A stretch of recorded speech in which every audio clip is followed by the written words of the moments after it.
Okay, well, good morning, everyone. I believe that we have got this Zoom meeting kicked off.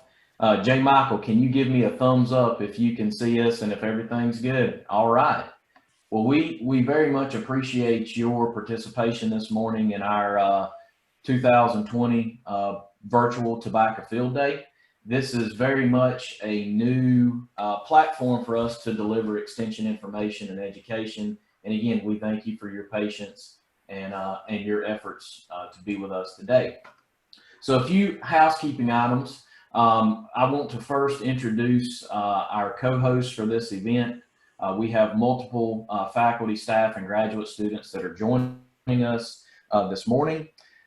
First, we have Dr. Rich Bonanno, who's an Associate Dean for the College of Ag and Life Sciences and the Director of NC State Extension.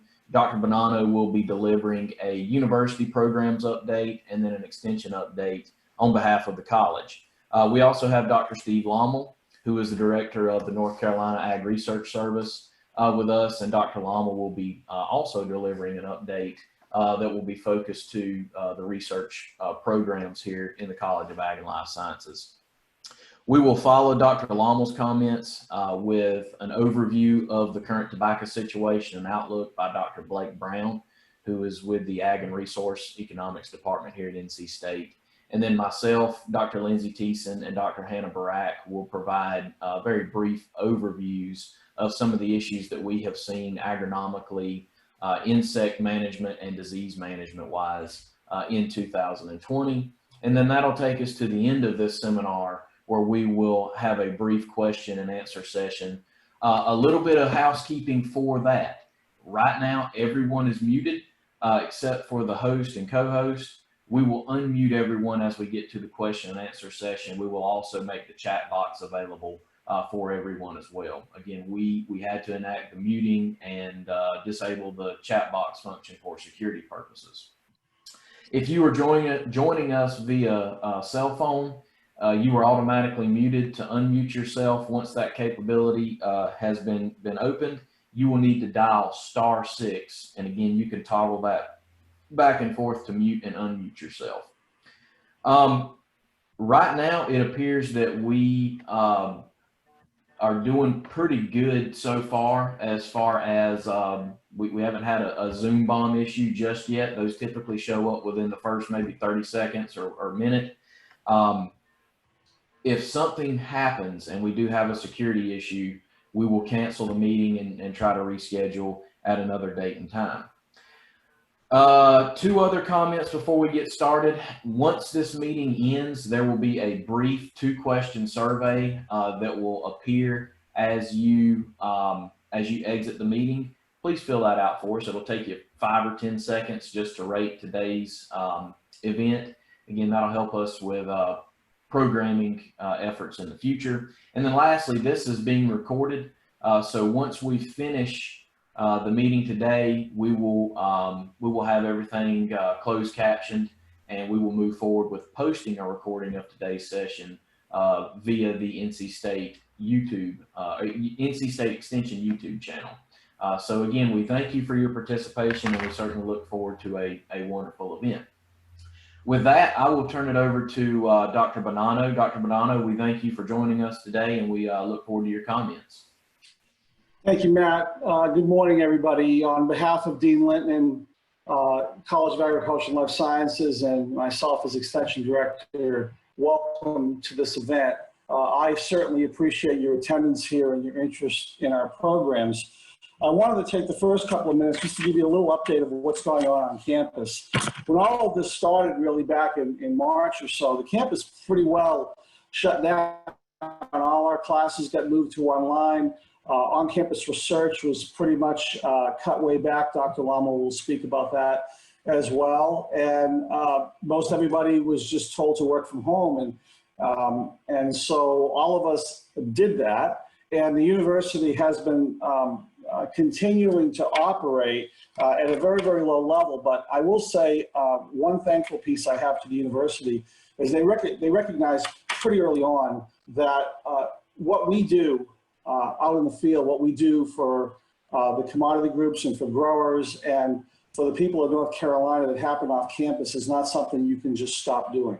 And that our programs need to continue at whatever level our faculty and our agents felt comfortable and our counties felt comfortable doing that.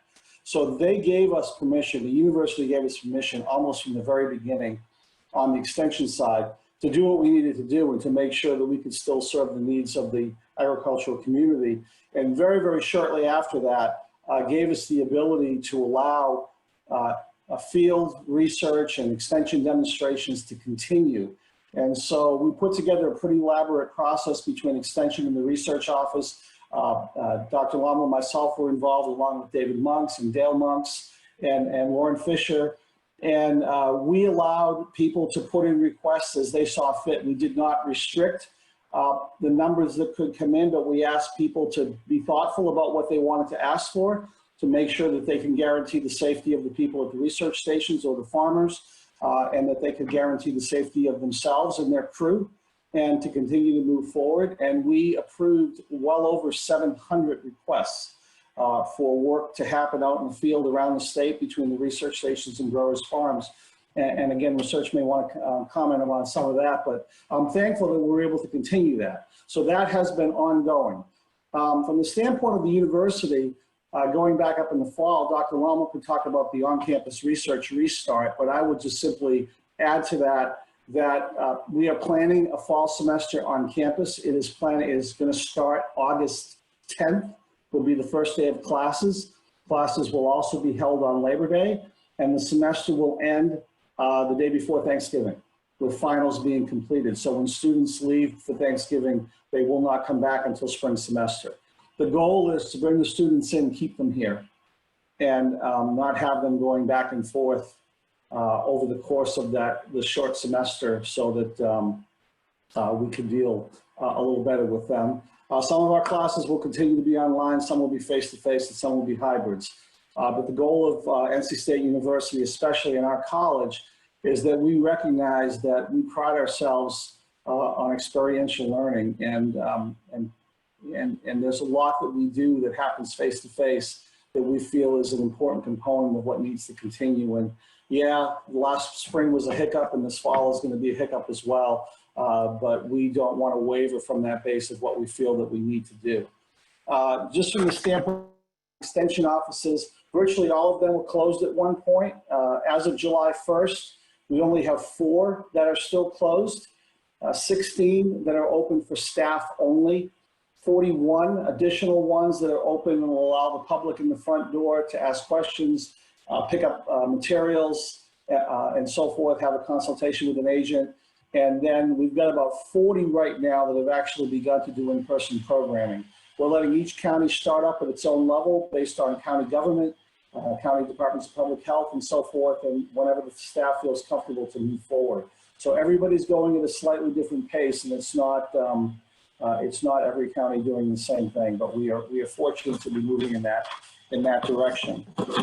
I, for one, am very proud of our faculty, technicians, staff, agents, and students for understanding that our farmers need to continue through every crisis, including this one, and that we need to be there to support them. And so I'm thankful for that. This year, admittedly, our support and our outreach looks a little different, but I hope that we have achieved our extension goal to continue to provide service to the industry, and that we're there when people need us to answer questions, to make site visits when necessary, and that the work can continue at lots of different levels, but the important thing is that it continues. And so with that, Matt, thank you for the opportunity to say a few words, and I'll turn it back to you. Thanks so much. Well, thank you again for joining us and for your leadership, during these times to help us continue to serve our clientele and the people in North Carolina. All right, Dr. Lommel, we will transition and turn things over to you. Thank you, Matt, and thanks, Rich, for giving a good summary of what's going on in the college. I'll talk a little bit more about the research activities, and really it's all about COVID-19 and how we've, as Rich said, basically shut down and then reformulated both on and off campus research. And I sense things are going pretty well as far as the volume and the activity of research going on. On campus, it looks very different. A lot of the occupancy in the building is lower because people are purposefully not being in the buildings at the same time. People are not being in the buildings when they don't need to be in the buildings. They're in the buildings when they need to do research. And many of you are graduate students. Often you hang around the whole day. And if you're not actually on the bench at that moment, that's sort of the flavor that's changed. And I got to tell you, as Rich said, I'm very proud of the faculty, the students, the staff, everybody of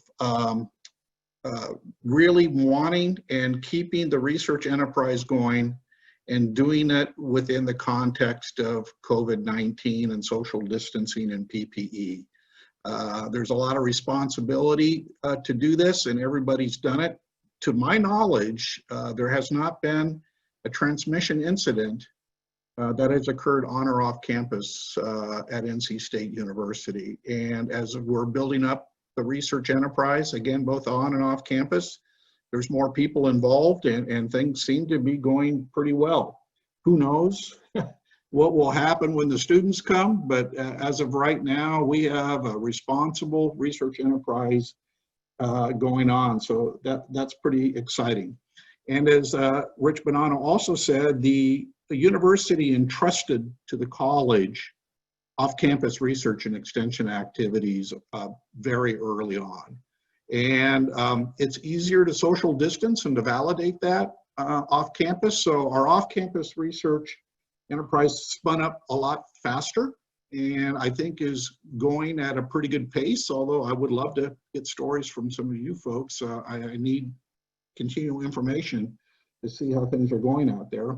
So a lot of the tobacco activities are proceeding in a different way, as evidenced by this field day today being virtual, not being out in a hot field, but things are moving forward. Breeding is continuing on, solutions are being worked on, and issues. And so I feel pretty good about that. We'll just have to see how long it goes on for. So also, I just want to say that tobacco is a very critical component of the agriculture in the state of North Carolina. We recognize that in the college and have our full-throated support for tobacco. We have a great tobacco enterprise with our fantastic faculty and graduate students. And I'm sure I'm speaking for Rich Bonanno as well, but research and extension and academics will maintain our efforts in tobacco going forward. That's about all I wanted to say. And I just wanted to thank all the faculty and staff and all of the tobacco supporters and the fantastic support we get from the tobacco industry and the tobacco growers. Lauren, since you're on the phone, did you want to say a word or two before I turn it back over to Matt? No, I think you both have said it well, you and Rich Bonanno. I think when you look at what we've been able to accomplish in the past 3 or 4 months, given the situation we're in, I think everybody ought to give themselves a hand. The research station staff, the NCDA, all the faculty and staff give themselves a hand for doing it in a responsible way, and it makes me proud of my university. Yeah. Let me also say that, the off-campus research and extension activities is a partnership with the Department of Agriculture. And we have been in perfect lockstep and in sync relative to building back up the research enterprise and the extension work off campus, getting extension going and doing it in a safe way. And so this is something that can stress a partnership, but the partnership has remained very strong, and in some way maybe has even grown a little bit under these trying circumstances. So really it's a team. And I'm very happy that things are going so well with us and NCD on the research and extension activities. Matt, I'll turn it over to you. Well, again, thank you for your leadership and for your comments, Dr. Lommel, and certainly we are very appreciative of what the research office has done to, enable us to, again, provide further service to our constituents here in the state. All right, with that, we're a little bit ahead of schedule, but I'm going to go ahead and turn the program over to Dr. Brown, who will be making a few comments focused on our current tobacco situation and the general outlook for our crop. So, Blake. All right. Well, thank you all for having me. It's good to be with everybody, even if it is virtually. I have to admit, I've got cabin fever a little bit. I mean, all these other guys are standing out there in the tobacco field, and I had to do it from my house. So what gives with that, J. Michael? So at any rate, it is good to be with you, and I hope before long I can get out and be out in the state, and that'll make me feel better, and hopefully we'll return to some kind of normalcy sometime in the near future. But at any rate, I want to give you a little update on our flue-cured tobacco situation and outlook. So I'm going to share my screen and we'll get into the presentation.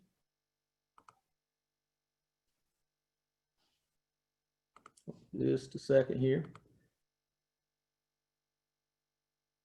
All right. All right. Hopefully everybody can see that, and talk a little bit about what's going on in tobacco. The last time that I gave this presentation, I gave an acreage report for this year for 2020 of 130,000 acres. That's what USDA's initial acreage report was. But when the June report came out, it's 120,000 acres. For the second year in a row, this will be the smallest crop we've had in flue-cured in over 100 years. So we continue to shrink. As you can see that, the orange portion of that bar is North Carolina. We're growing about 75% of the flue-cured tobacco in the United States now. The production estimate right now for flue-cured stands at 231 million pounds. That crop comes in, it'll mean that we're going to have revenues from flue-cured tobacco this year between 4 and 450 million pounds. So a lot smaller than we've ever had, but when you look at the mix of crops in North Carolina, it is still among our top cash crops, regardless. You know, this year has been an interesting year, and I've given some webinars on the effects of COVID on the general ag economy. We started out this year with high hopes that we were going to have a good year in 2020.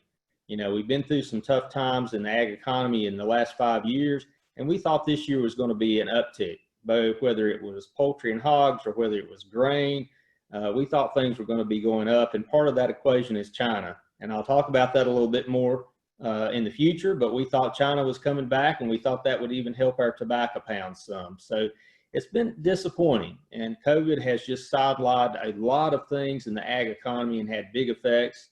You know, hopefully we'll get through this, and next year we'll see a little bit of an uptick.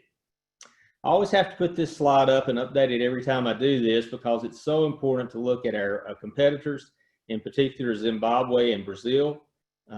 You know, both of them are down in terms of number of pounds for 2020. And I think part of that just reflects the decline in global demand for the product, because when we talk about China, we'll see that basically they have picked up the pounds they would have bought here from Brazil.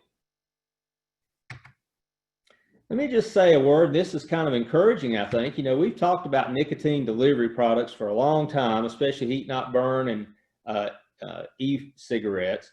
But if you look at the market composition for 2018, which is right now the most recent data we have, you'll see that regular cigarettes, combustibles, and menthols make up about 75% of the market. If you look at e-vapor products, that's e-cigarettes, still only about 10% of the markets. They continue to grow slowly, and they may be 10 to 12% now. But heat-not-burn doesn't show up here, and that's the product we've talked about so long. And so what's been going on with it? I mean, the real question in our mind is, will heat-not-burn become a major part of the U.S. tobacco products market?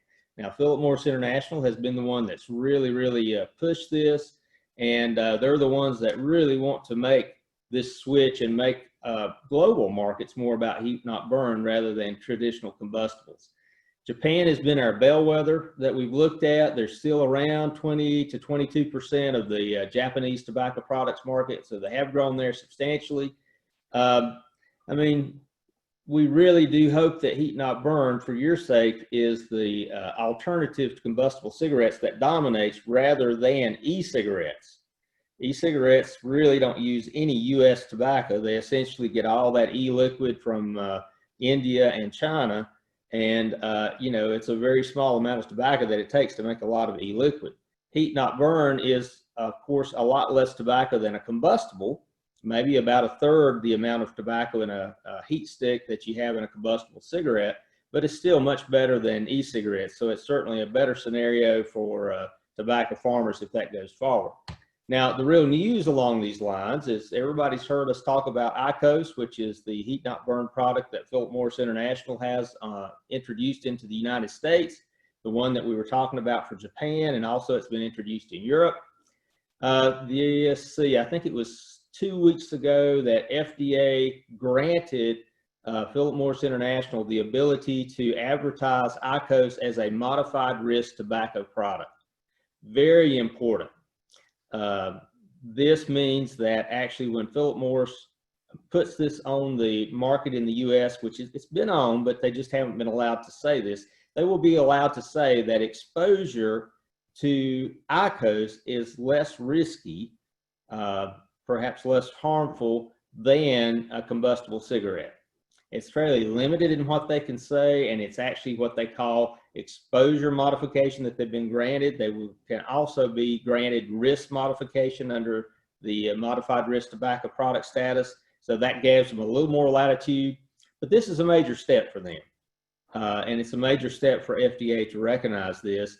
And so what it means is that they can pursue and continue to market this product in the US, and they can also make claims that exposure to it has a little bit less risk than a traditional tobacco product. So we will watch this closely. Of course, the hopes of a lot of people is that if this takes off in the US, that Philip Morris International might build a plant here. That would maybe in North Carolina or Virginia. That would not only bring a lot of jobs to our economies, but it also would perhaps mean they'd use a little bit higher proportion of U.S. tobacco in that product. Because right now we really don't know how much U.S. tobacco versus, say, Brazilian tobacco is used in the product. It's a highly processed product, so I'm sure there's plenty of opportunities to use a lot of different types of tobacco in it. So something a little bit positive this season, and also something that we'll just have to watch and see how it goes forward.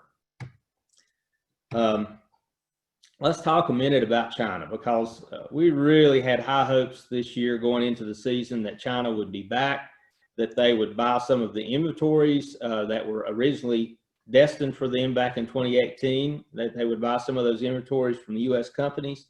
And then even if that didn't affect our 2020 contracts, it would certainly affect our 2021 contracts. It had the potential to affect 2020, but what we've seen is that's just not going to be the case.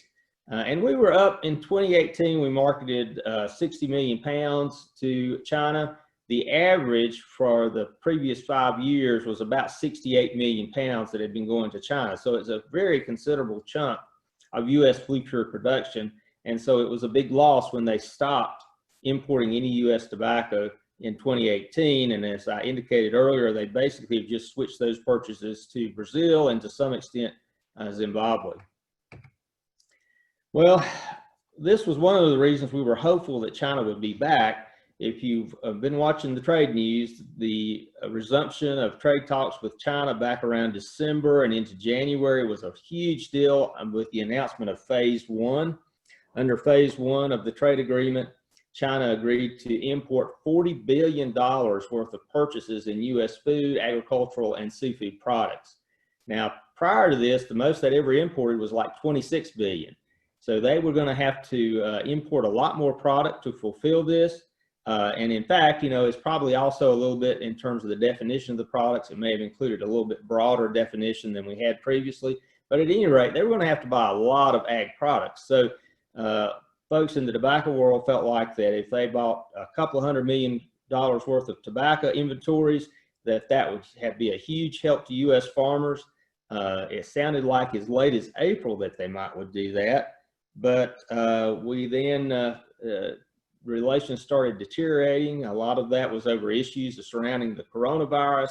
Some of it was over issues surrounding Hong Kong and its governance. And so as that deteriorated, then on June 1st, China made a public statement that they had told state-held companies to stop purchases of U.S. agricultural products. Well, as you all know, China Tobacco is a state-run monopoly. They're basically the buyer in China that buys U.S. tobacco. They're the largest cigarette manufacturer in the world. And so they had not bought tobacco in the U.S. since early 2018, before the trade war started. And so this just pretty much assured that they were not going to come back for 2020. We understood that from earlier in the year that probably wasn't going to happen, but when this announcement was made, it pretty much dashed all hopes that they would be back this year.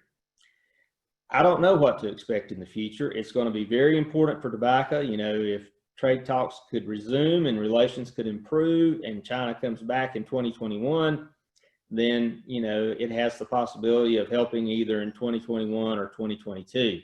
It's not going to completely reverse the trend that we're seeing for U.S. tobacco, but it would certainly be a big help to that. You know, I don't know what will happen, but we did see as early, I think it was last week, where the president announced that he was not thinking about phase 2 now. So, and relations are basically continued to deteriorate. But I will say, for products that the Chinese need, which they desperately need pork from the U.S. right now because of a disease that went through their own swine herd over the last 2 years, they are buying pork. And in fact, we're having record exports of pork to China now. And the only reason we're not exporting more is because the COVID virus slowed down our meat processors. And they're kind of back up to capacity, but these private or semi-private Chinese companies are still buying U.S. product. It's just unfortunate for tobacco that all of it has been bought by a state-held monopoly. So we'll just have to see what happens next year. Hopefully things will improve. Hopefully they'll come back, but it's not going to happen for 2020. And when we look at other export markets for U.S. tobacco, we focus so much on China. I feel like sometimes that maybe we've forgot about the rest of the world, and those are very important. And if you look back at 2017, when prior to the trade war, what was being exported, we exported 62 million pounds of flue-cured tobacco to China, and we exported 200 million pounds of flue-cured tobacco to the rest of the world. Now, here's what concerns me. When we fast forward to 2019, we see China has dropped off. No surprises there. We exported essentially no tobacco to them in 2019. But look at the rest of the world. Exports to all our other customers have dropped from 200 to 150 million pounds. So we basically lost 25% of the exports that were going to the rest of the world from 2017 to 2019. And this is concerning. So I think we want to look at who have been our big export customers besides China. I've got 3 years here on this graph. You've got 2017, 2018, and 2019. Blue is 2017, so you can see that 62 million pounds that we exported to China then. It was over $160 million worth of tobacco. Then you see in 2018, this was before the trade war, and this was basically for the 2017 crop. We exported still over $160 million worth of tobacco to China, and then 2019 doesn't exist on that graph because we essentially exported none to them. But look at our other customers. Germany had continued to be a very strong customer. They were our second largest customer, and we haven't talked much about Germany in a long time. Japan was the third largest customer, and you can see that their imports of U.S. flue-cured tobacco were dropping off very quickly as well. And even customers like Russia. Look at Indonesia, which a lot of people had hopes that that would be a growing market. They grew for 2018, but still dropped again in 2019. So a lot of concerns what's going on here. I think in general what this is just the drop in global tobacco consumption. And in particular, we had placed a lot of hope on premium products in these developing markets. And I think even in these developing markets, some of them are seeing premium growth in premium brands of cigarettes stop, and even in some cases decline. So this picture is just indicative of the global situation of tobacco and how demand is declining globally. So what does all this mean when we think about the takeaways? Well, I think we're going to see an accelerated decline in demand for combustibles. There's a lot of reasons for this. Part of it is in the developing world. We're now seeing declines in cigarette consumption like we saw here years ago. But in the developed world, like Europe, Japan, the US, the demand for combustibles is going to decline even more rapidly, in part because of these alternative nicotine delivery methods, whether it's e-cigarettes or IQOS. And again, the best scenario for tobacco growers, particularly those in the US, is probably that IQOS is the one that replaces the combustibles instead of e-cigarettes. And so, you know, but even so, as I mentioned, all these new technologies contain less tobacco per unit. But, you know, if IQOS has success in being a substitute for combustibles here in the United States, it could at least slow the acceleration in demand, declining demand for US tobacco. I think we can pretty much say right now it would take a huge, maybe miraculous change for China to resume purchases in 2020. It's probably not going to happen. So about all we can hope for there is maybe relations will improve by next year, and we'll just have to wait and see whether they come back. What about other buyers? That to me is a big concern for the market here. Exports to the rest of the world are down for 2019, as I mentioned, about 25%. It'll be interesting to see what happens to those as we get some of the numbers for 2020. Bottom line, I know this is not the most encouraging talk, but the bottom line is that the overall trend is still declining demand for US tobacco. So we will just have to see what happens in the future. Despite this, it still remains one of our most profitable crops, but certainly we're going to continue to grow less if the current situation doesn't change. So with that, I will stop and turn it back over to you, Matt. Thanks for those comments, Blake. I certainly don't envy you having to deliver some of that news, but again, we definitely appreciate the in-depth. All right, so from there we will transition to the extension updates from myself and Dr. Barak and Dr. Thiessen. And with that, I think I will let Dr. Barak lead this off with just a general overview of what she has seen and heard from extension agents and farmers in 2020 so far. All right, I'm getting my video going, and I just made a couple slides basically so you can look at some pictures rather than just watching me talk. And I'll share those with you guys too.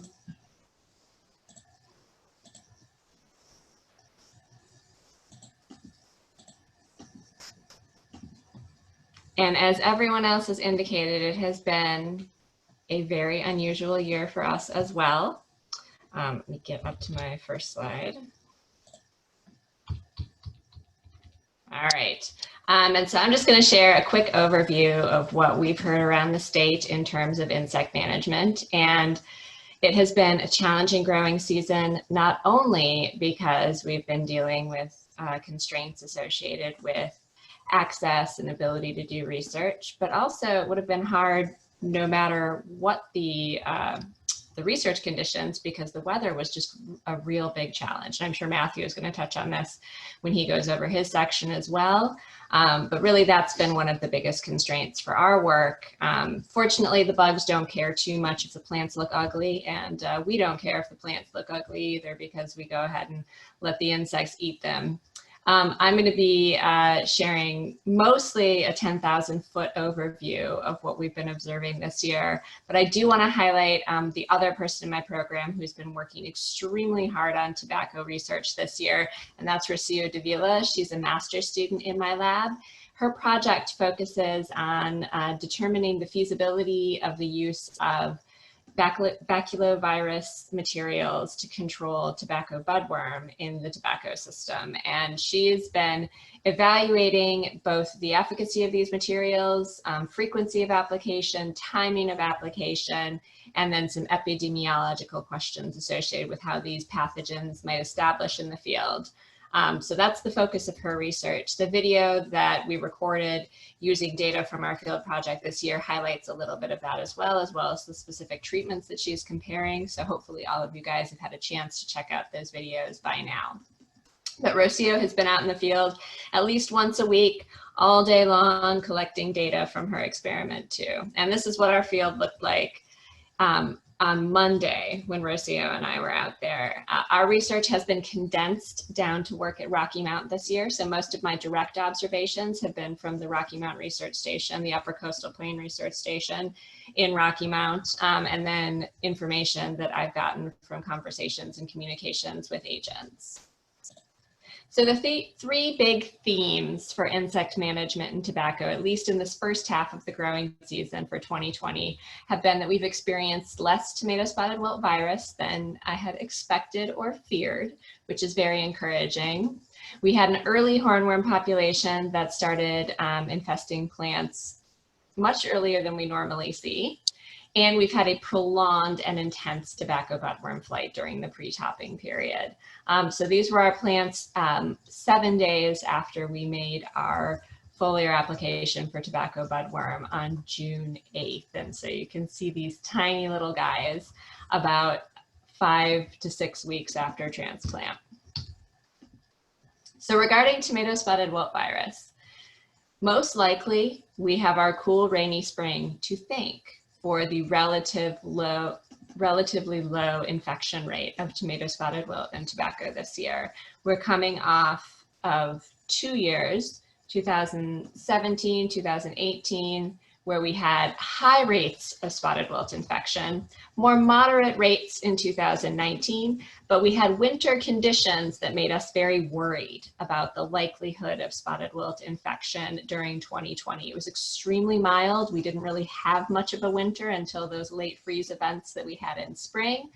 But that cool, rainy spring post-transplant in tobacco probably did us some favors in terms of spotted wilt transmission. So it wasn't a great situation for our transplants. They had a hard time growing out, but that's also weather conditions that make it really difficult for larval thrips, the stage that must acquire the virus in order to be able to transmit it at any point in their life, to survive. So those newly hatched larval thrips on their winter weed hosts often die when we have lots of rainfall. And if you can think back, we had a whole lot of rainfall in early to mid-spring. The flight timing that we were expecting for these thrips populations, our third generation thrips flight, was concerning. And so I published weekly reports describing what our flight timing looked like. It was planned to coincide in many cases with transplant for a number of growers. And so you can see all of our reports at the link down there at the North Carolina State University Tobacco Portal. But fortunately, our actual transmission seems pretty low, because while those insects moved into our field as expected, they probably weren't carrying a whole lot of virus with them, because the ones that were acquiring the virus didn't make it. I mentioned our early hornworm infestation as well. We started seeing hornworms developing at our Rocky Mount site about 4 to 5 weeks after transplant. This is quite early compared to our normal infestation period. We normally see them closer to topping, and in most cases post-topping. I also had a number of reports from crop consultants as well as extension agents in the eastern part of the state that they were seeing a similar early season flare of hornworms. In our plots, they never reached what we would have determined as an economic threshold, so we probably wouldn't have pulled the trigger to treat them even if we were trying to manage them in accordance with our commercial recommendations. But at some locations, they were large enough where I heard folks were making early season hornworm interventions. And we had this very prolonged tobacco budworm flight. I just want to take a second to show you a little video that I took when I was out collecting data for our 7-day after treatment counts, to give you a sense of what this infestation looked like.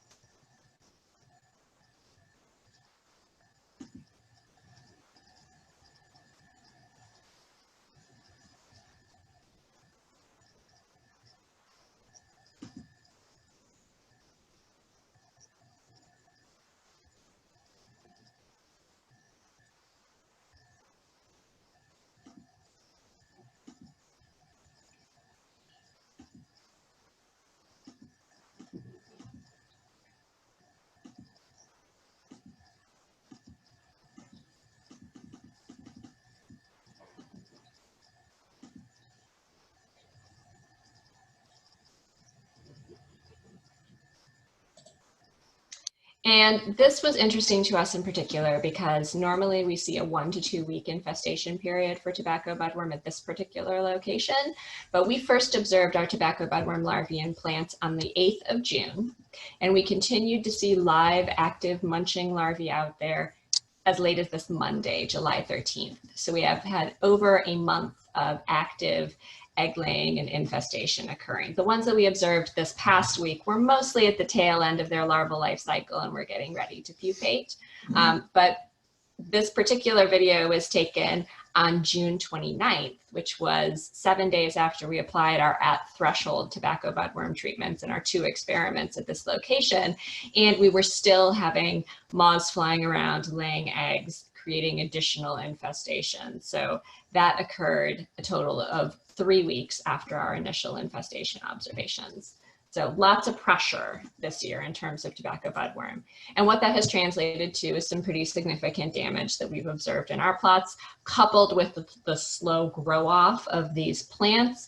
They are just not in a really great position to recoup that loss. So that additional pressure due to that extended budworm flight, if this was a grower scenario, would prove pretty problematic. All right, and so those are the main updates I have. I do just want to highlight one of my research assistants for this past field season. So this is my younger daughter. We, in addition to getting permission to do field research at the research stations following safety protocols in order to maintain minimal exposure for everyone involved in our lab and workers at the station, we also had to get creative with how we handled our laboratory-based research projects. And so at the beginning of the statewide lockdown period, I brought all of our insect colonies in the lab home. And these are actually our tobacco budworm colonies. So they lived in my shower for about 2 months.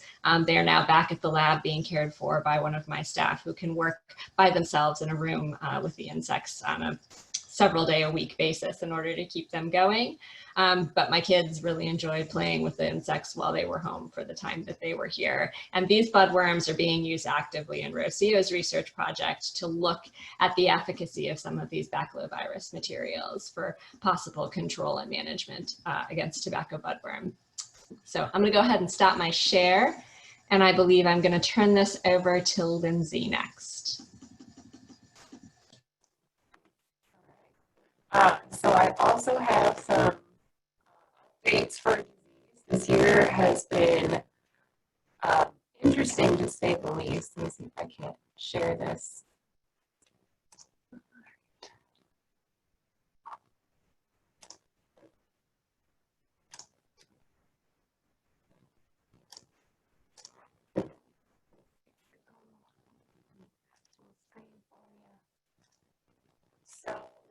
Number of emerging considerations this year. I feel like every year we find new things, which is problematic.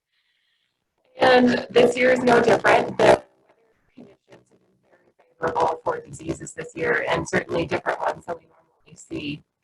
So our conditions, like Hannah was saying, we had that cool, wet, early spring, and those conditions are perfect for root colonizers. I did get a lot of clinic samples that had either Pythium problems, or they may have had some rhizoctonia or fusarium issues. Any damage to the roots led to more colonization by root pathogens. So we saw some losses from that.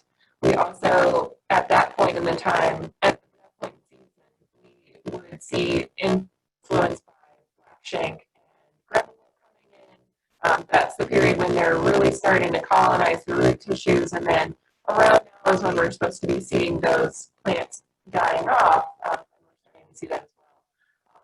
The warm, wet growing conditions that we have right now, that's really favoring our leaf spots and some of our stem rots that are enjoying this weather, and that's a problem for us since we want those leaves to be pristine. So like Hannah said, we had less TSWB symptoms. I think that is fantastic. I would prefer that we keep those symptoms low so that we don't have issues. Is it still breaking up? Let me see if I can fix that. I need to turn off my video.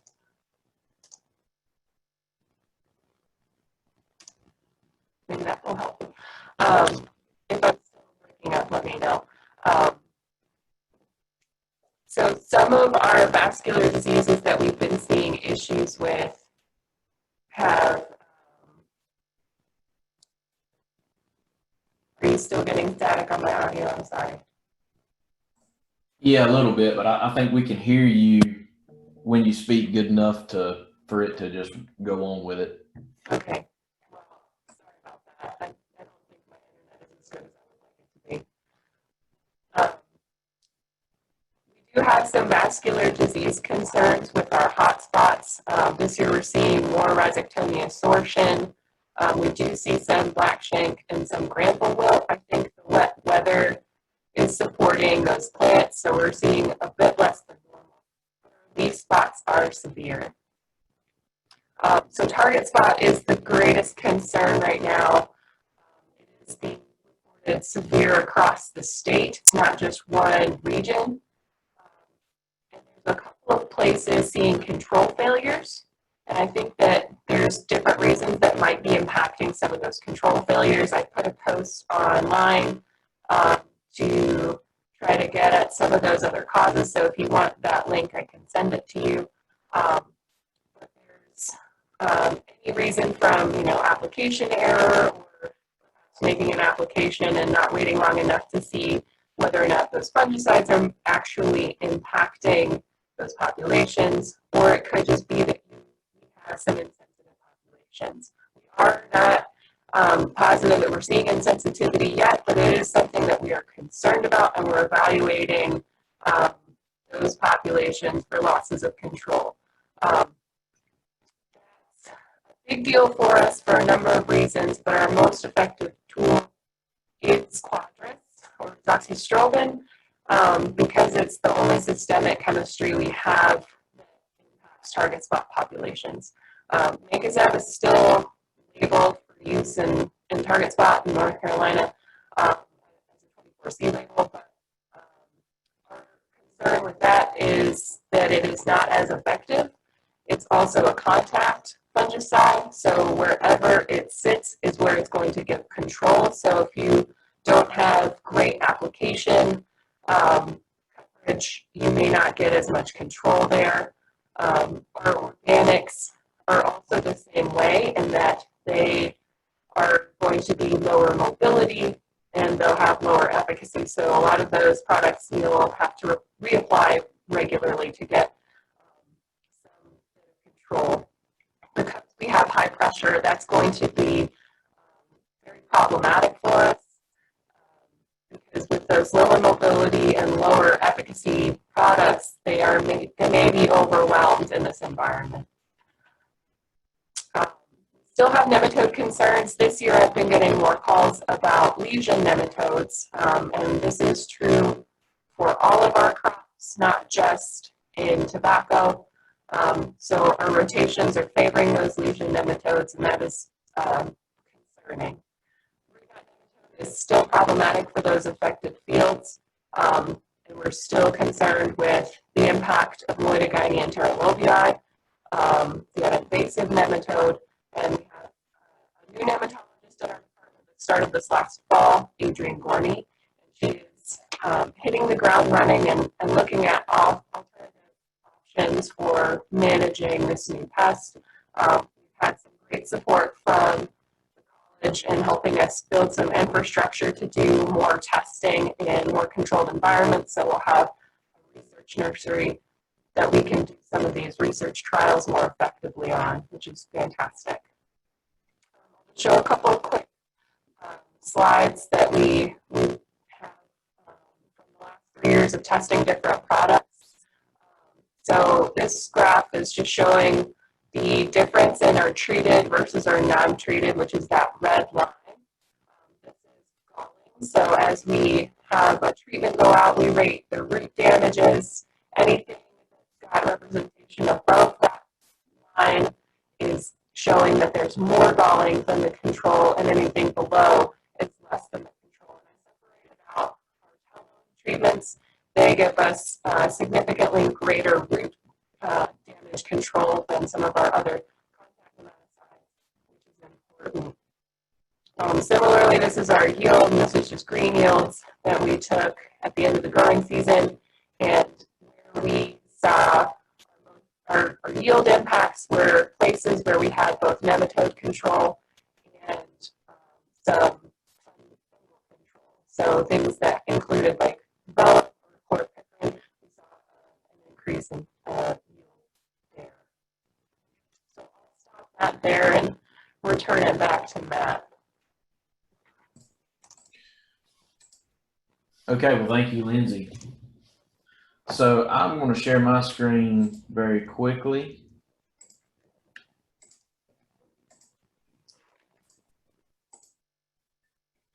And what I want to do this morning is give just a very quick overview of what we have seen agronomically this year. And as we lead into this presentation, I'll go ahead and say it. I think that 2020 has been one of our most challenging growing seasons.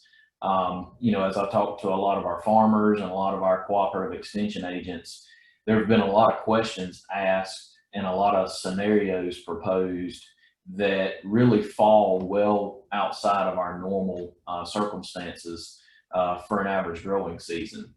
And as I walk through a few of the slides that I've put together, I think you'll probably see as well where these issues have come from and really what our grower base has faced this season.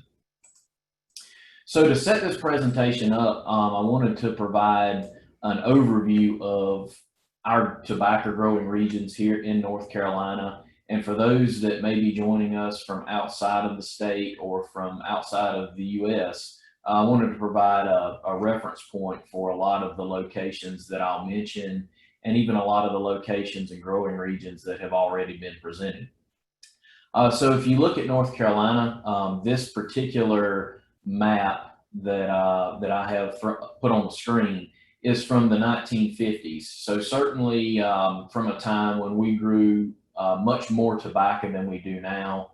Our production regions at that time were much larger. But what I like about this map is that it shows the different production areas of the state and how those production areas were classified by the United States Department of Agriculture.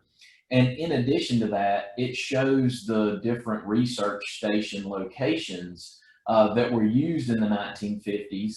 And we're fortunate today that those research stations largely still exist, but where they do not exist anymore, we have adjacent research station locations that are within maybe a 30 to 60 mile proximity of those areas. So a little bit more about this map. Within this map, you will see 4 flue-cured growing regions. In the southeastern region of the state, you see the border belt. That region largely encompasses the southeastern region of North Carolina and then the northeastern region of South Carolina.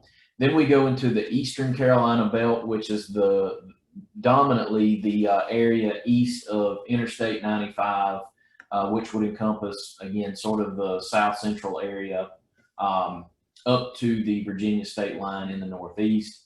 Then we transition into the middle belt, so you're coming back towards Raleigh, again, an area that begins near the Virginia state line, extending sort of southwestern. And then we go into the old belt, which is the oldest production area that we have in this state.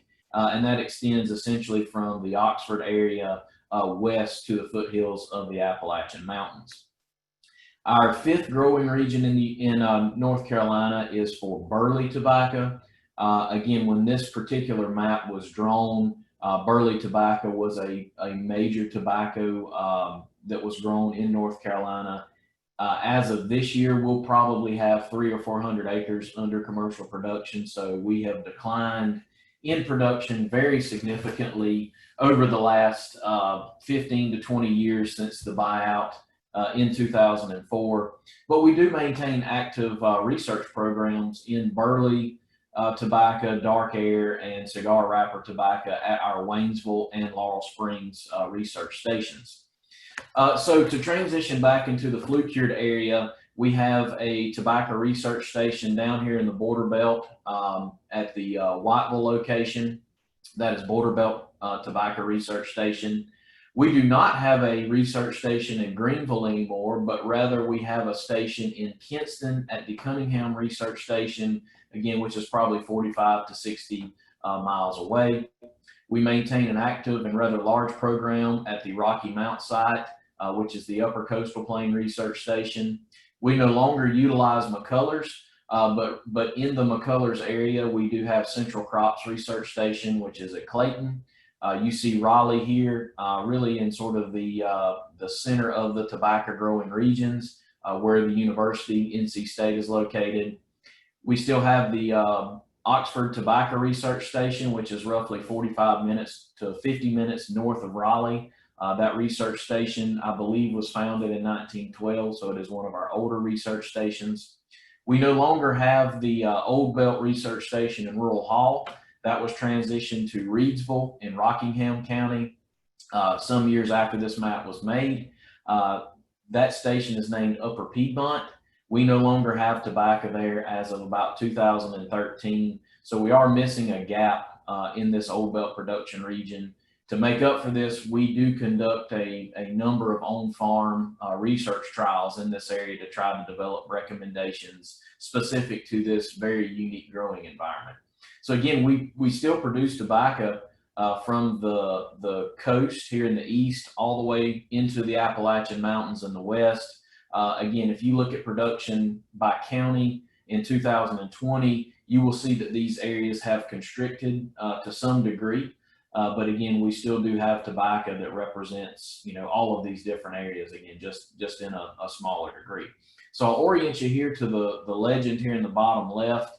Just for future reference, if you decide to come back and view this presentation, this will be the reference for a lot of the weather data that I present in subsequent slides. So a little bit about the 2020 season, and again, bear in mind that a lot of the locations that I just referenced will be what I show you moving forward. I think that this picture really does a lot of justice to what we experienced this year. This is a research field at Central Crops Research Station in Clayton, North Carolina. This particular research trial is a cigar wrapper pesticide residue trial. And you can see that by looking at the soil is extremely wet. The tobacco has flopped, again, due to saturated conditions. And at the time we took this picture, I believe this particular crop had probably had about 12 inches of rain on it from transplanting up until about 6 weeks after transplanting, which is when this picture would have been taken. So again, we've seen a lot of rain, particularly in the early part of the growing season. So the issues that we experienced, or that we have experienced in this particular season, really began for us in the greenhouse. For reference, all of our transplants are produced in greenhouses. We do not have outdoor plant beds any longer. Most of those faded out in the 1990s. So we are exclusively growing transplants, again, in a modified hydroponic system. As we think about the seedling production issues we had, in my opinion, the agronomic problems that I encountered were almost exclusively due to poor growing conditions. We typically seed greenhouses around February 15th. And it takes us about 50 to 60 days to grow a field-ready transplant. When we seeded this year in mid-February and even in late February, we really faced growing conditions that were characterized by very cloudy conditions and relatively moderate to mild temperatures.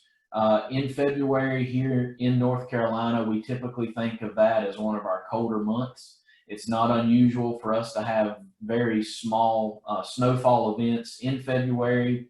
While we did not have any of those events this year, we did have prolonged cloudy and rainy conditions. So with those cloudy conditions, we saw a reduced light environment, which led to, in some cases, us having a slow or very staggered germination with some of our varieties and in some of our greenhouse operations.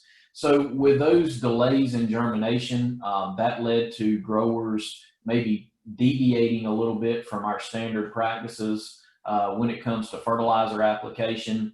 And what we saw with that is because plants were growing relatively slow, growers often delayed their fertilizer applications to the float water by a number of days. And what that did for us is that slowed our growth down even more, because those plants then became starved for nutrients.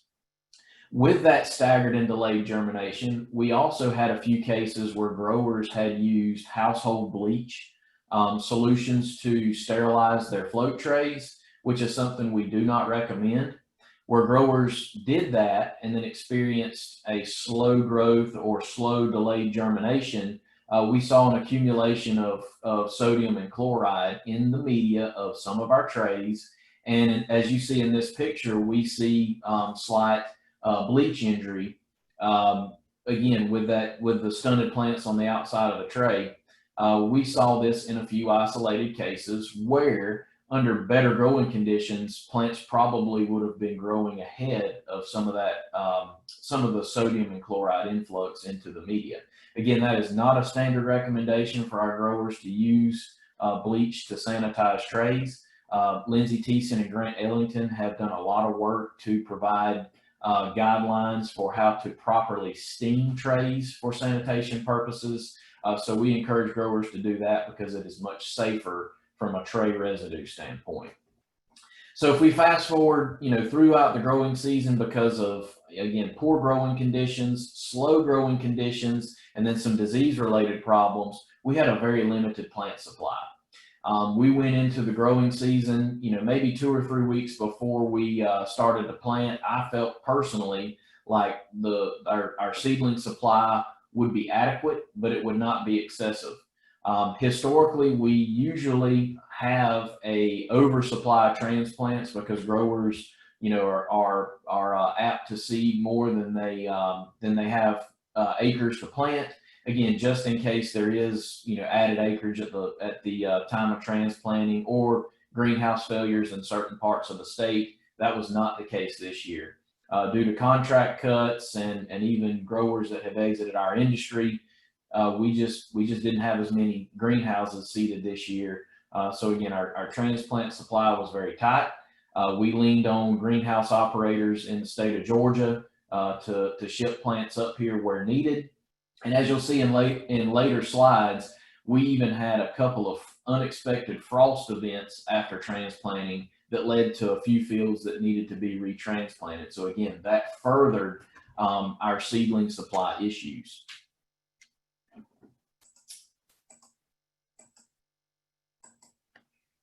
When we look at our actual transplanting season, the earliest transplanted tobacco in North Carolina, to my knowledge, was somewhere between April 5th and April 10th.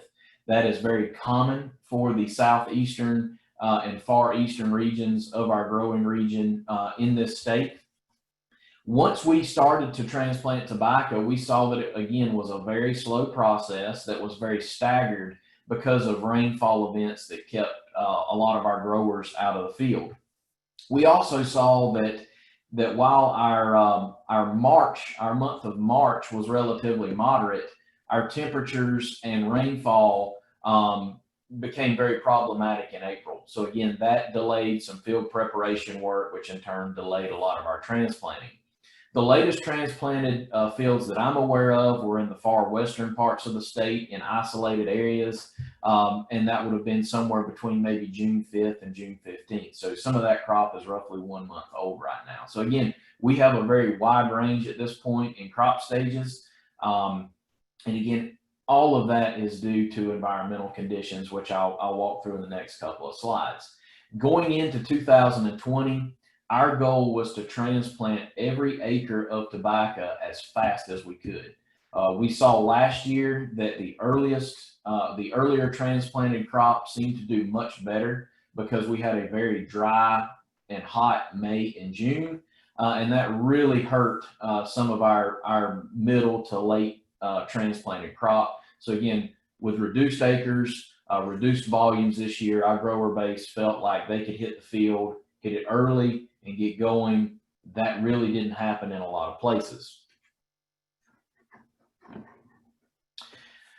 So after transplanting, again, with our weather-related problems, two of the more common issues that I saw were weather fleck and clomazone bleaching. So clomazone is a herbicide that is used on about 60 to 70% of the tobacco acres here in North Carolina. We use that herbicide to help us control our annual grasses and then our ragweed populations in our tobacco fields. Because we had such cool and damp growing conditions during our transplanting season, we saw very limited root growth. And because of that very limited root growth, we often saw some of the bleaching and some of the chlorosis that we have come to expect from clomazone applications under those conditions. Very fortunate that clomazone bleaching like this does not lead to a yield or quality reduction. So our growers were able to manage this, and with better conditions, i.e. drier and warmer soils, the roots were able to grow out of the clomazone. As you would expect with cool and cloudy growing conditions, we did see a few cases, in my opinion, multiple incidents at different times of weather fleck. And here you can see the weather fleck with the necrotic brown black spots from ozone uptake. So again, when we see these prolonged periods of cool, cloudy weather, ozone cannot escape into the upper portion of the Earth's atmosphere, and we do know that it can lead to cellular uptake and cellular death with tobacco plants. So again, we saw a lot of that this year. Fortunately, with better growing conditions, new leaves are not affected, and again, we saw that this year. Just a few other pictures of clomazone bleaching. The picture on the left was taken at Central Crops Research Station. You can see the whitening and chlorosis of the new growth. This was following a 2 pint per acre application of clomazone that was applied over the top 10 days after transplanting. To my knowledge, I have never seen bleaching to this severity with an over-the-top application. Again, this is a root-absorbed material, so the foliar uptake, in my opinion, is marginal to minimal.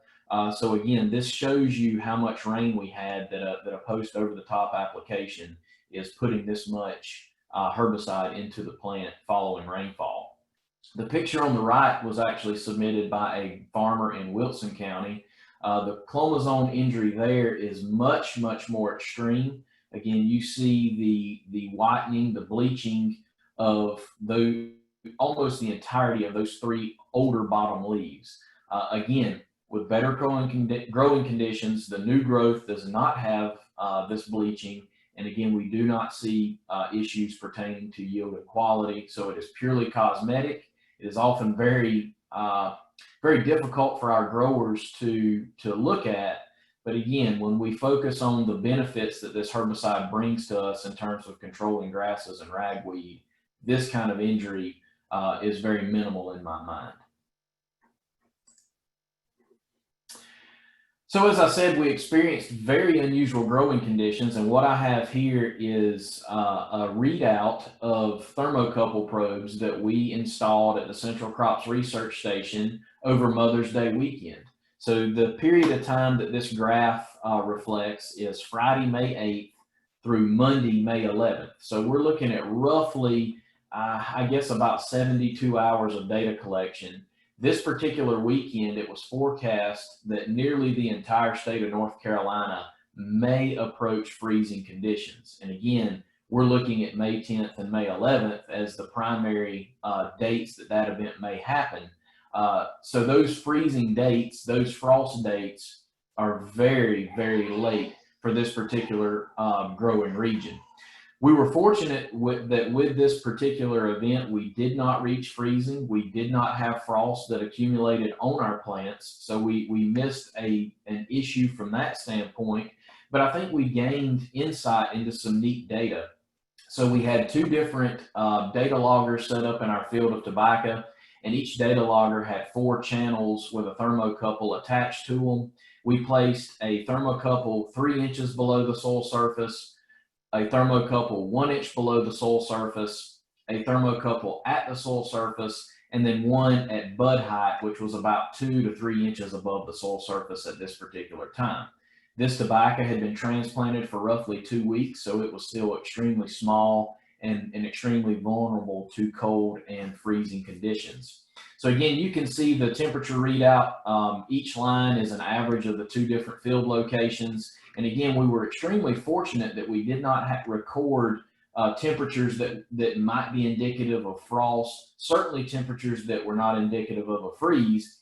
But what we gained from this is that we feel like we have a decent read on some of the radiant heat that the soil was able to release, and we think perhaps protect some of those plants to a small degree.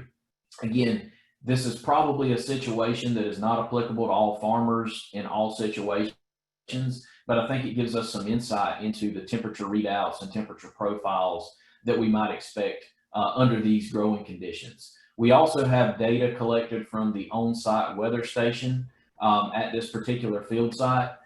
So one thing we plan to do is sort of compile the data from that weather station, which was placed, about 3 and 6 meters. So I guess that would be about 9 and 18 feet above the ground surface, to show the temperature variation at those different heights. So again, this is just a small snapshot at one last freeze event that we did have in this state that was much later than we would typically anticipate.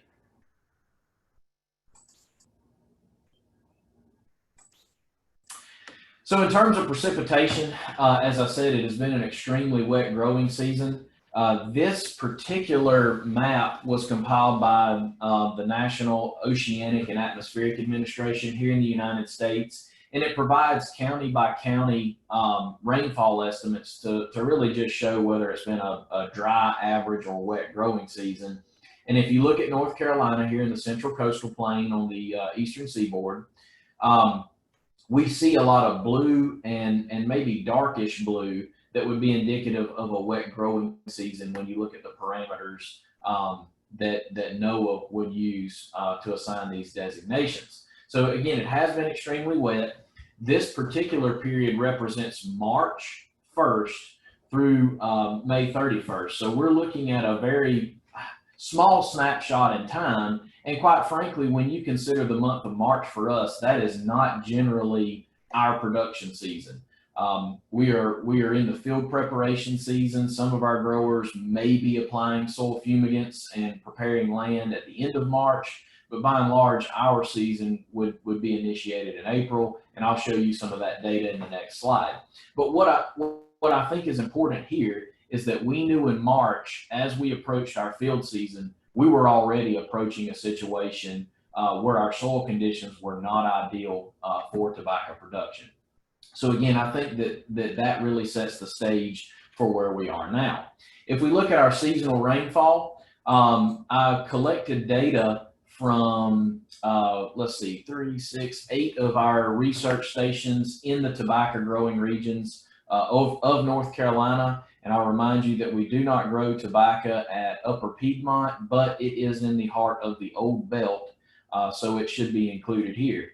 Our seasonal rainfall for each station I have from April 1st through June 30th, and then you see that 2-month total. So we have a rainfall total that ranges from a low of about 14 inches of rain at Mountain Research Station in the southwestern part of our state, to a high of 24.87 at Upper Mountain, a high of 21.8 inches at Oxford, and then a high of 22.96 inches at Border Belt. Again, when you take that 2-month total and you compare it to our 30-year average for those same 2 months, we are well above our annual rainfall totals at each of those research stations. And I think if you look at some of the data shared here, we're not grossly over in some places, such as Central Crops. We were about 3 inches over normal, maybe 4 inches at Cunningham. But when you look at Border Belt particularly, we were at about a 2x rainfall that we had received, again, relative to our 30-year mean. It's also important to note on this slide that tobacco was not planted in the field at all of these research stations in April. But as I mentioned in the previous slide, there was a lot of field preparation work that would traditionally go on during that time that was significantly delayed. So it really goes back to March and April when we start to talk about our field conditions and those kind of problems that we faced, again, with field preparation and some of our CPA applications to really set up where we are now. So again, it's been a cool, very damp growing season thus far, and it has created many challenges. So if we go back and sort of look at some of the snapshots from commercial fields, the picture on the left is from Lenoir County in our eastern belt, so this will be down around Kinston. This field was around 6-7 weeks old, so approaching our lay-by stage, and you can see that at this particular growth stage, we already have a severe nitrogen deficiency because of leaching rainfall. In this particular case, the grower had one final chance to reapply nitrogen and potassium, and they did. I think with subsequent rain, these plants were able to utilize the additional nitrogen and potassium, but still a very difficult situation to be in commercially. This picture from Robeson County was actually taken last week. This field, if I'm guessing, from the time it was transplanted up until last week, it probably had 30 to 35 inches of rain on it, again, which is about twice what this crop needs for maximum yield and quality in the United States. We can see a significant flush of weeds, indicating that our herbicides are gone. You can see severe nitrogen deficiency, and you can see a number of foliar diseases that are already starting to impact this particular field.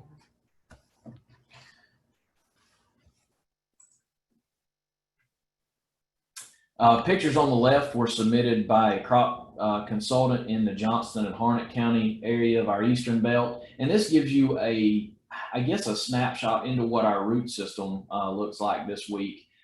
We've got an early set crop here on the left, and then our transplanting dates are delayed by a few weeks in the two plants on the right. And you can really see the differences in the root system and why leaching adjustments have been relatively difficult to make this year. Our roots are small, so we are having, in many cases, we're having issues obtaining fertilizer from the soil following our leaching adjustments.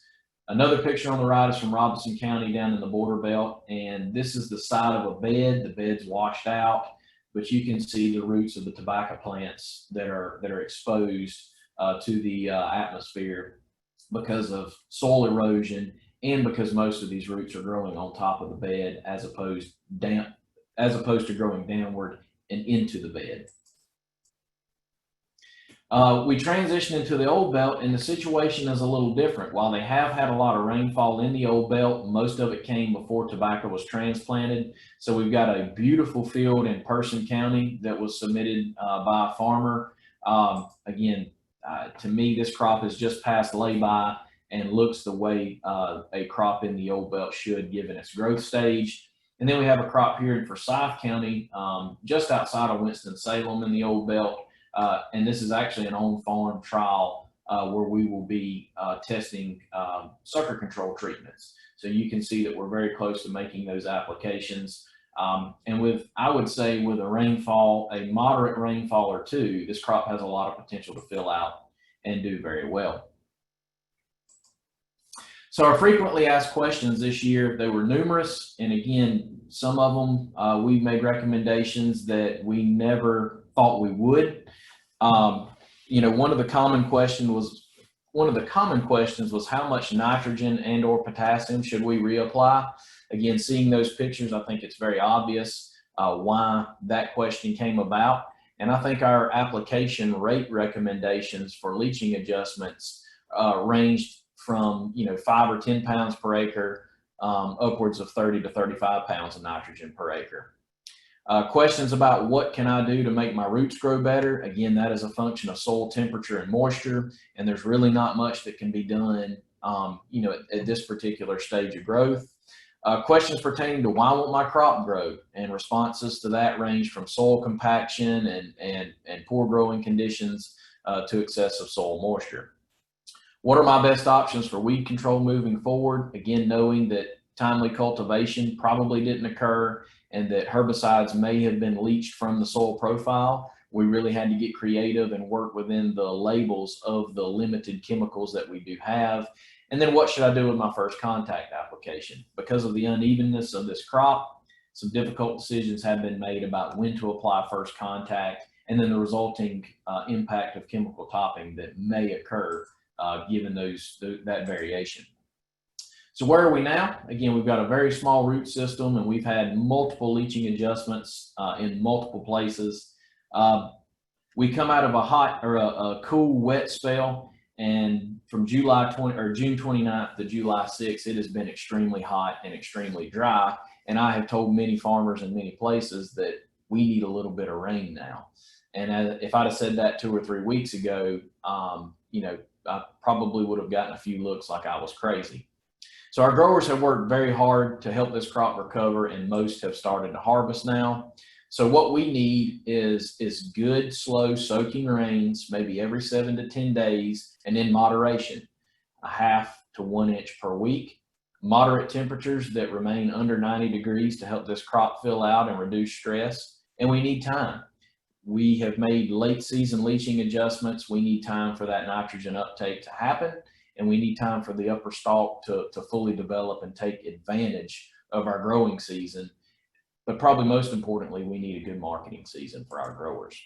So with that, I will stop. I want to say thank you to the research team that I work with, our research technicians and our graduate students. And I certainly want to thank our cooperative extension agents for their efforts in helping to provide support to our growers and to our industry during times that we find to be very difficult, particularly in getting out and interacting with one another. We're thankful to the university and college administration for their support, and we certainly are thankful to the North Carolina Department of Agriculture and Consumer Services and the collaboration we have with NCDA, particularly on the research station side of things. So here's my contact information. If you have any questions, here's our web address, and then some of the social media outlets that we use.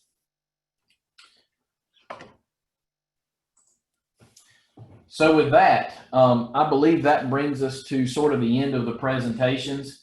What I will do now is I will open up for question to have a brief question and answer session. So I'm going to go in and allow you to unmute yourself. If you have a question that you would like to ask, you will have to manually unmute yourself, which you can do on the bottom left of your screen with the unmute icon. So please feel free to ask away. We are also opening up the chat box. So if you would like to enter a question in the chat box, please feel free to do that. So we will probably take a few minutes and allow anyone to ask any questions they may have. I had a couple of questions that were submitted ahead of time, so I may pose those as well to generate some conversation. While we're waiting on some of those questions to come in, I think it would be really good if our fellow faculty introduce themselves briefly and maybe mention some of the areas that they work in. So on my screen, I see David Suchoff is one of the first people. So David, would you introduce yourself real quick? Sure, thank you, Matthew. My name is David Suchoff. I'm the Alternative Crops and Organic Production Systems Extension Specialist in the Department of Crop and Soil Sciences. And I do work pertaining to organic tobacco. And then the next one I have is Dr. Ramsey Lewis. Ramsey, introduce yourself. Hey, my name is Ramsey Lewis. I'm in the Crop and Soil Science Department at the university, and I am responsible for carrying out tobacco breeding and genetics research. Thank you, Ramsey. Grant, you're next.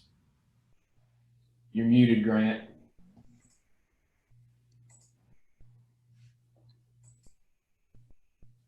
Grant, you're still muted. How about now? Thumbs up now. Good. All right. So I'm Grant Ellington. I'm in the Biological and Agricultural Engineering Department at NC State.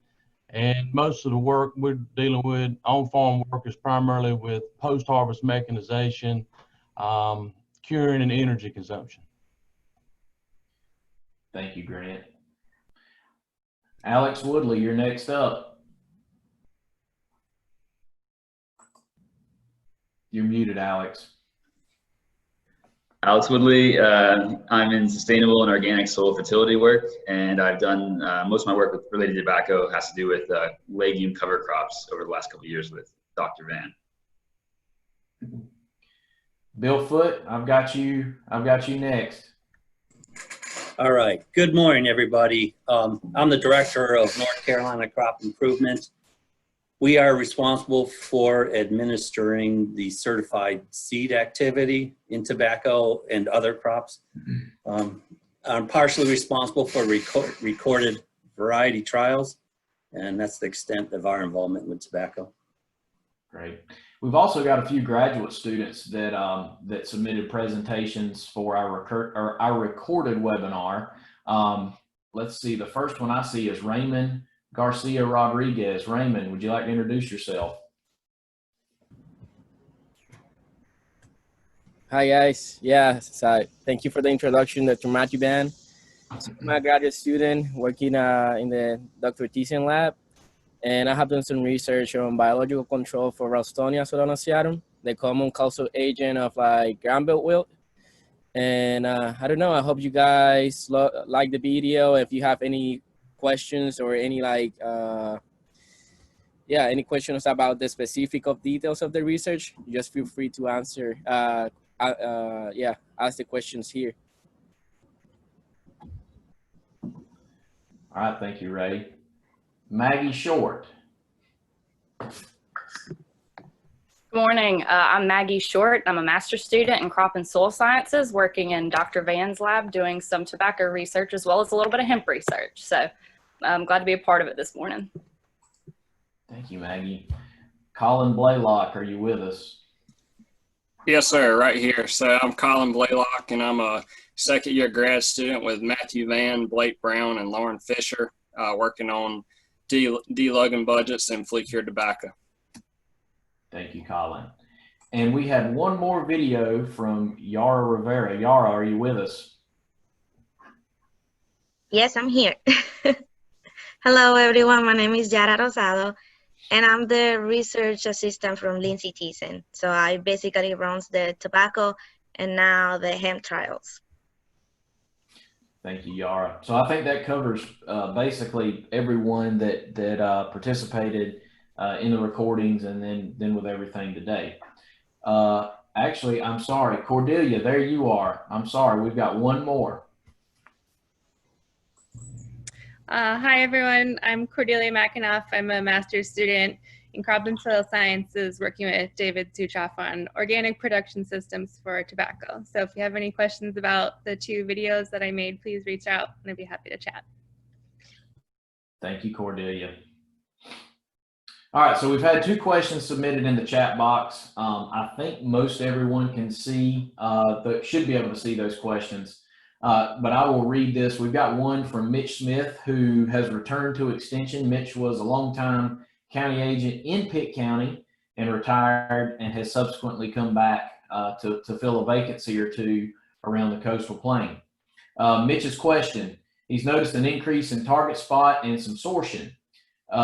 In the case of sortian, I wonder how much of this is coming from the greenhouse, since there is an apparent trend toward the use of more transplant water application of products. Lindsay, do you have any thoughts on sortian? Sure. I restarted my Zoom, so hopefully I don't sound like Mr. Roboto. Excellent. Good to know. So it is possible that some of our Rhizoctonia came from the greenhouse, less so with like our leaf spots, but our transplant water applications don't have fungicide for our traditional fungi. Most of our transplant water applications are targeted towards oomycete pathogens like Pythium and Phytophthora, which are not going to be the same activity as something like azoxystrobin. And that's the only product we have that has some really good efficacy on the rhizoctonia pathogens or diseases.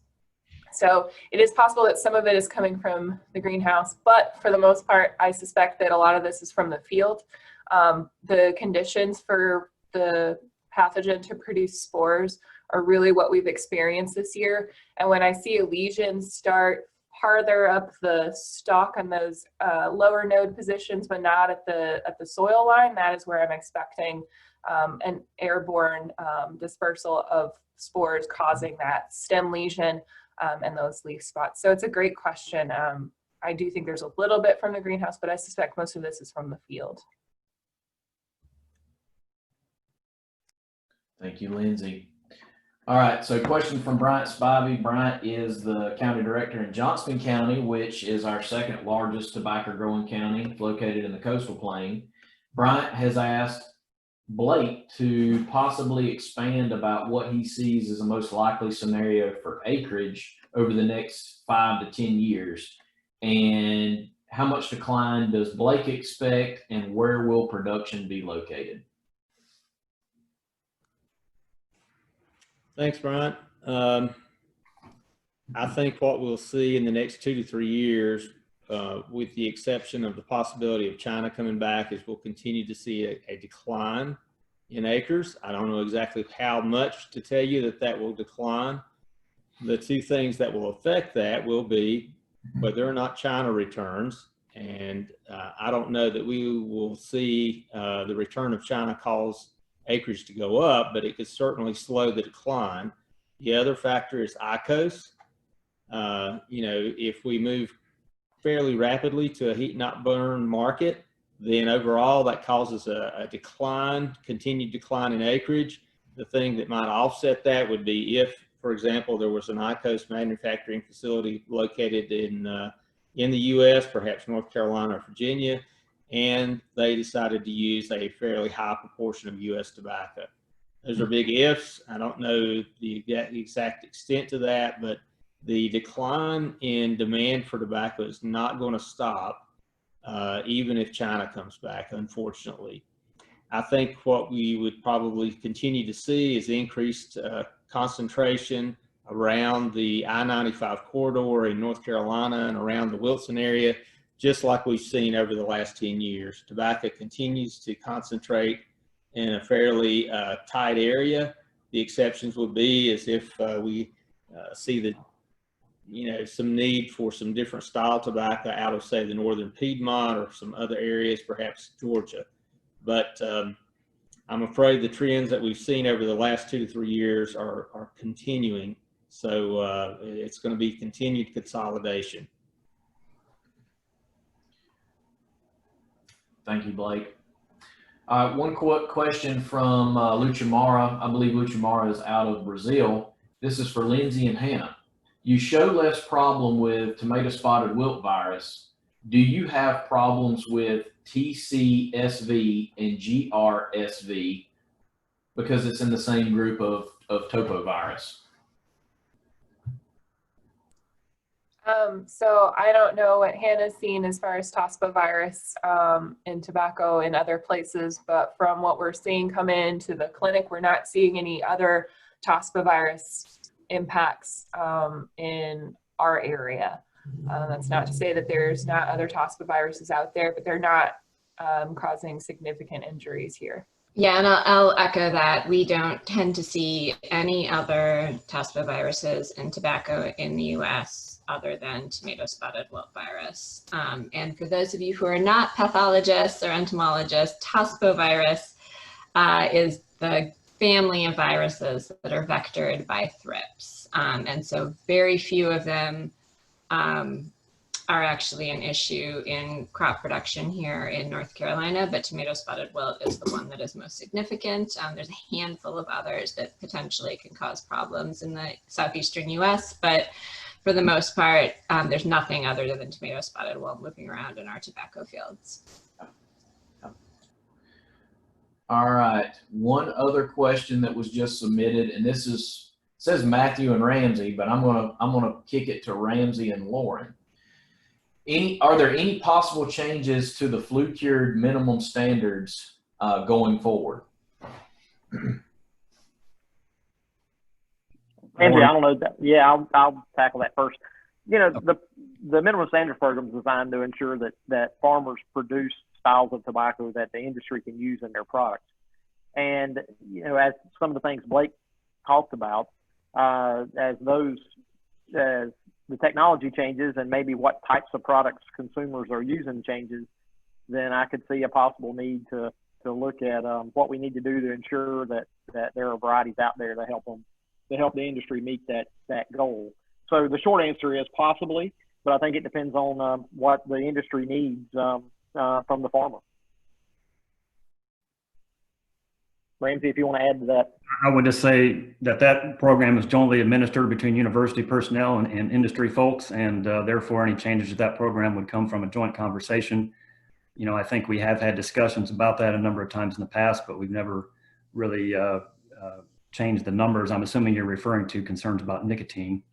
You know, we have tested some low nicotine tobacco varieties outside of the normal box of the minimum standards program. And I think the intent of that was to kind of develop a system for potentially generating data for low nicotine varieties and being able then to use that data set for selling that seed in the United States, provided that there was a need for it. And as you know, the FDA is, at least for the time being, backed off the study of reducing nicotine in cigarettes, but I suppose that could change. And if it changes, we would probably have to revisit that again. Yeah, and I've often wondered, kind of to, I guess, piggyback on that, if at some point we may not have concurrent evaluations that take place, one for more of our traditional combustible product needs, and then others that may fit a low nicotine or alternative product need. I think down the road it could be useful, like I just said, to generate data on some of these potential new varieties that don't fit in the normal box, and that data could be used to by state committees to decide whether or not that seed should be allowed to be sold in North Carolina, because there is a seed law in the state of North Carolina that's relevant to tobacco. Yeah, I can see we could very well move into a scenario in the future where right now, pretty much the styles of tobacco we've produced for the last 100 years suit each company pretty well. I could see where there might be, might be some differences based on who you contract with and what they want, depending on what type of products they're marketing. And that could also lead to a change, and it might be based. Your contract might help you determine, your production practices or the variety you choose. All right, I've got just a couple of more questions that were submitted ahead.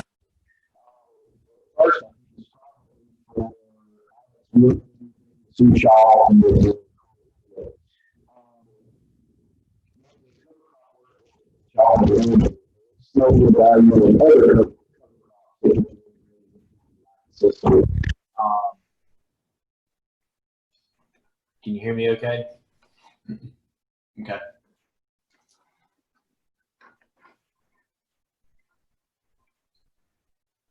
David or Alex, y'all have a thought on other cover crops?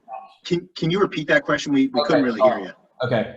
So knowing that y'all have done cover crop work and have focused on a lot of the legumes for winter cover crop production, what about other systems, that may use other types of cover crops that could be useful in tobaccos? Does anything come to mind that may work there?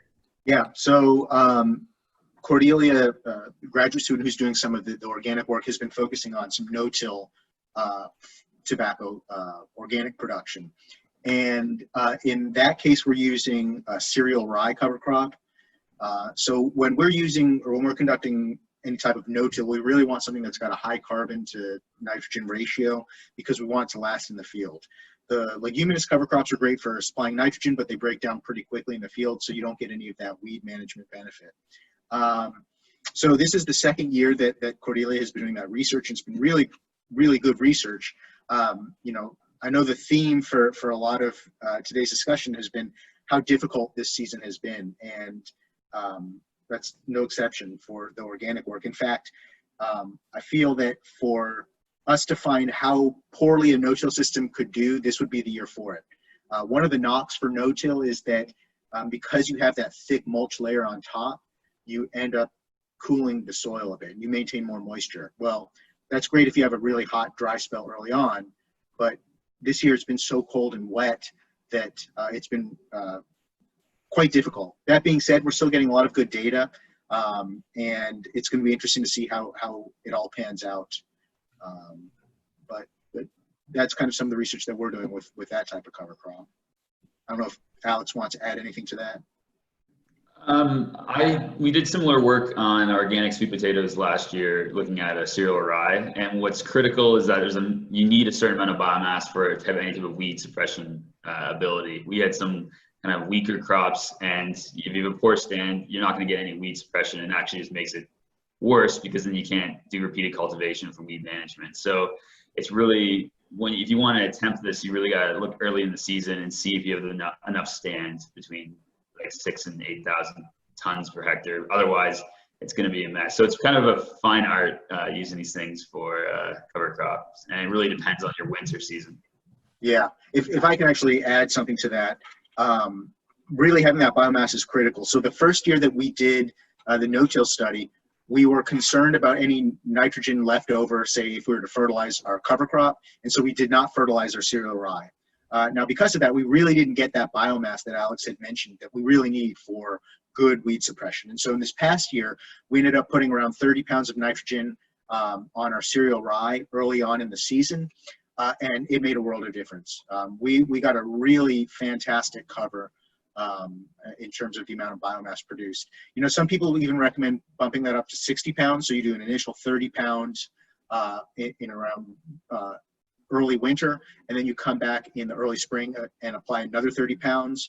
We could look at that, but once again, the concern will be, you know, does that nitrogen eventually leach out during the decomposition of that cover crop, and can it affect our tobacco crop in the end? So something that we will plan to look more into. Cool. We just had a question come in from Robin Russo. Robin is a student in my lab who is from Tanzania. So his question is focused to cover crops and crop rotation and focuses on nematode suppression. So Lindsay and David and Alex, do y'all have anything to add about cover crops for nematode suppression? Yeah, so there's a lot of different cover crops that have been evaluated for that. Mustard crops have been a big push because they can be incorporated and act as a biofumigant, and there's some specific cultivars that work better than others, and I believe there's a couple papers on that. There's also look into non-host grass crops that would be beneficial to suppress root knot nematodes. They're less effective than, say, a biofumigant cover crop. And then there are some things like oilseed radish that are being used that help suppress nematode populations as well. As far as what would be the best option in Tanzania, whatever you can get the highest biomass of and cheapest. Cover crops are an expensive endeavor, unfortunately, because it's another crop to manage in addition to the one that you're using. So it can be a bit cost prohibitive if it's not a cheap cover crop. So I don't know exactly which ones would work best there and on those populations. Here in the Southeast, we have 5 different nematode species in tobacco that we're looking at reducing for our rotations. Several of them can also colonize grass crops. So you'd have to make sure that you would have an understanding of what species of nematode was there and what their alternative crops that they can colonize. So for us, southern root knot nematode is probably the most prevalent. It can colonize different cultivars of corn. So a corn, soybean, tobacco rotation would favor those populations. But if we're rotating with another different species, then something like corn might be a viable rotational crop, or something with wheat in that mix. I don't know if that answers everything, or if David, you might have some comments to that. No, I think you nailed it. Yeah, I mean, the only cover crops I've seen, and there's not a lot of literature out there, but there is some. Lindsay had mentioned some of the brassicas, and you know, there are these fumigant mustards that people grow. So those are going to be for your winter cover crop. The only one that I've heard, I take that back. There's maybe one or two specific summer cover crops,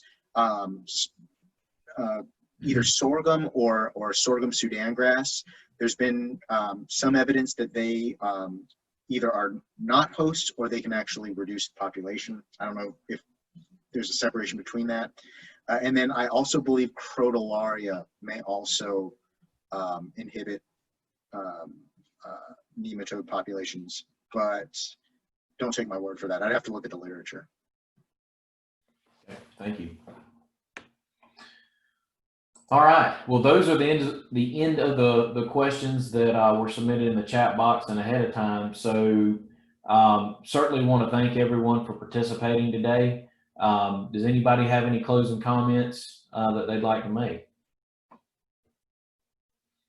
Hearing none, I will thank you again for your participation. And again, we thank NC State University, College of Agriculture and Life Sciences, and our administration team for leading us in these times. And we thank our Cooperative Extension Service for the effort that they are putting forth as our boots on the ground, you know, to help us continue to disseminate information and provide training where we can. So again, we talk about being a team, and I think that that's never been more true than it is right now, given the circumstances that we're working under. So again, thank y'all very much for what you were doing.